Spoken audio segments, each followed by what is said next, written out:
On se dirige dans le sud de la France, dans le Roussillon, ici avec le chat. C'est un vin issu de 100% Grenache noir. Donc on est précisément dans les côtes catalanes, mais encore plus précisément sur Maury. On a des sols de schiste et on a ce Grenache noir qui va apporter beaucoup de fruits noirs. Donc on a déjà un nez vraiment très explosif sur des fruits assez confits, assez mûrs.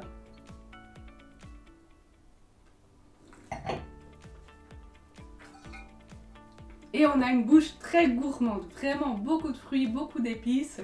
C'est pas tannique, c'est pas acide, c'est vraiment des vins gourmands qui vont passer avec beaucoup de choses, notamment des grillades, des viandes rouges, mais aussi sur un plateau de fromage ou un plateau de charcuterie.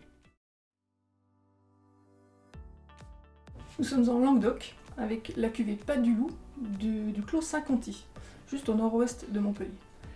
Alors, cette cuvée, en bio, je précise, est à base principalement de Syrah sur de faibles rendements ainsi que Grenache et Mourvèdre. On a donc une robe vraiment sombre, grenat mais sombre, une belle teinte, avec cette fois-ci un nez très agréable, vraiment expressif. Sur la cerise noire, enfin le fruit noir, la cerise noire a une touche vanillée, un peu épicée.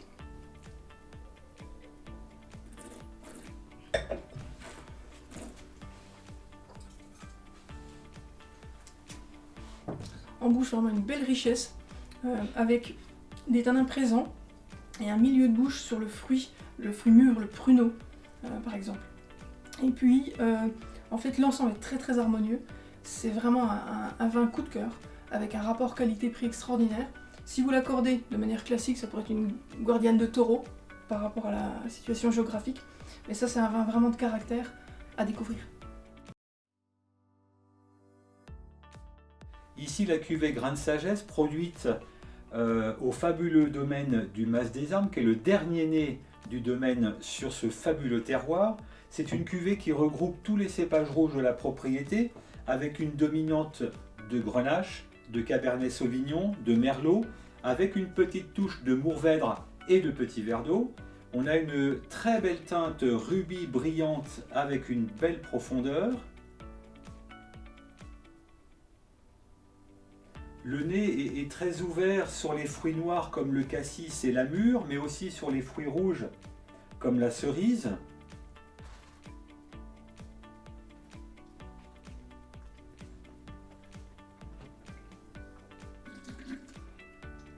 En bouche, c'est un plaisir immédiat où on va retrouver les fruits de départ, les fruits du nez, avec une très belle matière charnue, mais en même temps des petites touches typiquement sudistes avec de la tapenade d'olive noire. Donc à ouvrir en particulier sur les viandes d'agneau grillées, des viandes assez corsées dans la préparation, notamment avec des herbes aromatiques de la garrigue. Nous voici dans le Roussillon. Alors, le Roussillon, c'est au sud, à l'est du Languedoc. Voilà le Roussillon. Mais au cœur du Roussillon, sur des parcelles, des fenouillèdes, qui sont vraiment le top du terroir du Roussillon. Il s'agit du domaine Mas Moudiglisa. Notre ami Dimitri Glipa, le propriétaire, avec une cuvée Monedaria qui est produite depuis sa première récolte au niveau de 2000 bouteilles, dont nous nous réservons la totalité. Si Dimitri veut une bouteille, il doit venir la chercher chez nous, à la Chaux-de-Fonds. Il s'agit d'un vin d'un assemblage avec une grosse dominance de Grenache noir, assemblé à des 15% de Syrah et 5% de Carignan. Alors, la robe est typique des vins du Roussillon, donc belle profondeur, belle brillance, et surtout maintenant le nez est explosif, est très intense, très dense, de fruits noirs et rouges, de réglisse. Vous trouvez aussi des touches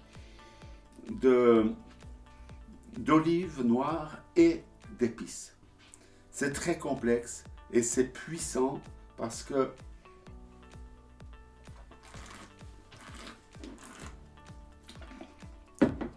nous bénéficions autant du climat océanique que méditerranéen.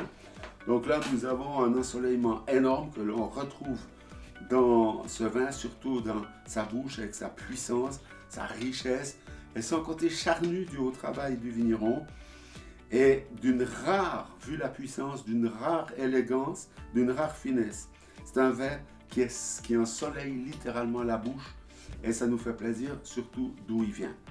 À servir sur des températures entre 16-17 degrés, sur des viandes rouges de goût. On peut aller sur le bœuf, bien sûr l'agneau, le taureau, n'ayez pas peur. Je vous dirais même le bison, mais des viandes grillées, du gibier, et bien sûr sur des fromages à pâte dure. Voilà, excellent vin de Dimitri Glipa.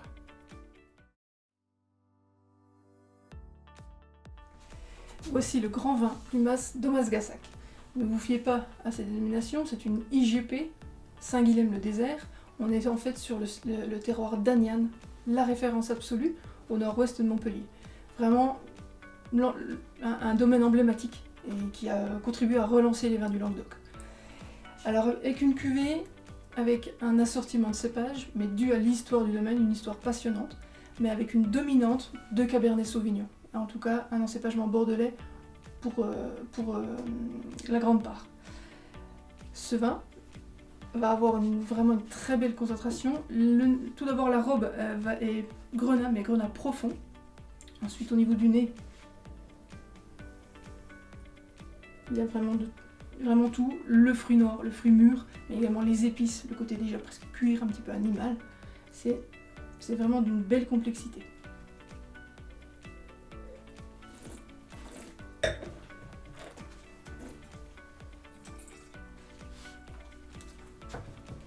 En bouche, on a encore une certaine vivacité, des tanins bien présents, et on retrouve cette richesse que l'on avait déjà découverte au nez. Ce vin, il va falloir vraiment ne pas hésiter à le carafer 3-4 heures avant, je dis bien 3 ou 4 heures avant, ou alors encore mieux le garder quelques années en cave pour sublimer plus tard un sanglier, un civet de sanglier par exemple. À découvrir pour son potentiel, la longueur exceptionnelle de ce vin est la référence de cette région. On se dirige dans le sud-ouest, exactement au pied des Pyrénées, avec la fameuse appellation Madiran. Alors fameuse pour ses vins puissants.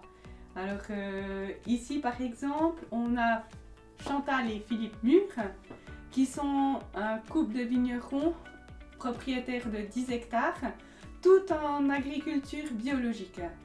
Et là, on a ici leur grande cuvée, le Clos Basté, qui est 100% Tana. Alors c'est un cépage qui amène beaucoup de tannique, le côté tannique comme son nom l'indique, et c'est des vieilles vignes d'une quarantaine d'années.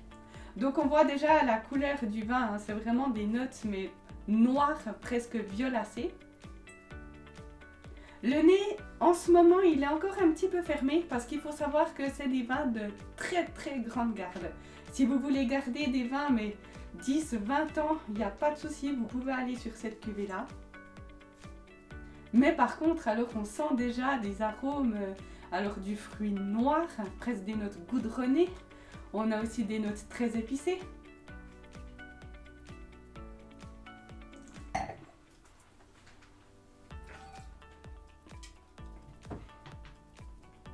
Et alors la bouche, c'est vrai que du tanin, il y en a. C'est vraiment des vins pour les amateurs de vin. Alors il y a de la chair au-delà des tanins, mais pour des amateurs de vins tanniques, des vins puissants, des vins de chasse, des vins de gibier, ben là vous êtes en plein dans le mille. Alors moi personnellement, je le garderai encore quelques années, mais ouvert une heure à l'avance, qu'est-ce qu'on se fait déjà plaisir.